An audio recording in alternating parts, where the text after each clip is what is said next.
Tanyag na climber na tinaguriang French Spider-Man umakyat sa mataas na gusali sa Makati City simula bandang alas 8 ng umaga nitong Martes.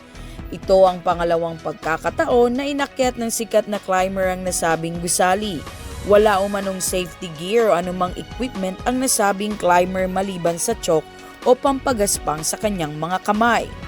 Walang nagawa ang mga tao at maging ang mga gwardya kundi panoorin lamang na umaakyat ang 61 years old na Frenchman sa ikasampung pinakamataas na gusali sa bansa. Ayon naman sa Makati Police ay hindi nila naabutan ang tamang oras ng pag-akyat ng nasabing lalaki. Mabuti na lamang nga niya ay may tumawag sa kanila para ipalam ang nasabing kaganapan. Naalarma lahat yung mga kababayan natin dito sa Makati dahil sa ginawa niya. Halos lahat yung mga sasakyan umi-stop na lang para tingnan kaya inaresto po siya. Yung pulis po natin will be filing a case of alarm and scandal, sabi ng Makati City Chief of Police Colonel Edward Cotillog. Nang mapag-alaman ng otoridad ang insidente ay agad itong nagpadala ng mga emergency responder upang maglatag ng mga inflatable safety at bilang paghahanda kung sakaling may hindi magandang mangyari sa climber. Kahit nasabihin natin na professional na climber kung wala kang supporter na gagamitin pag nagkamali mamamatay po tayo.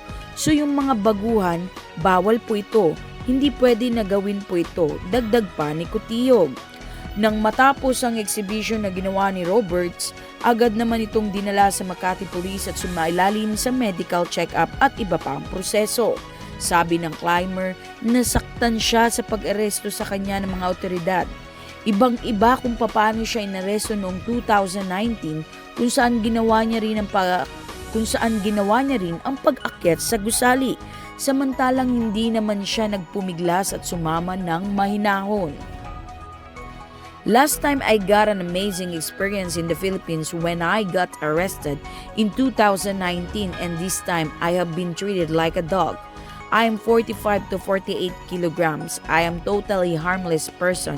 Why are you treating me like the worst criminal ever? That just doesn't make sense, sabi ni Roberts. Pinasinungalingan naman ito ng Makati Police at sinabing marami ang saksi na hindi nila sinaktan ng French Spider-Man. Bagamat sikat ito sa iba't ibang bansa, hindi umano siya magkakaroon ng special treatment.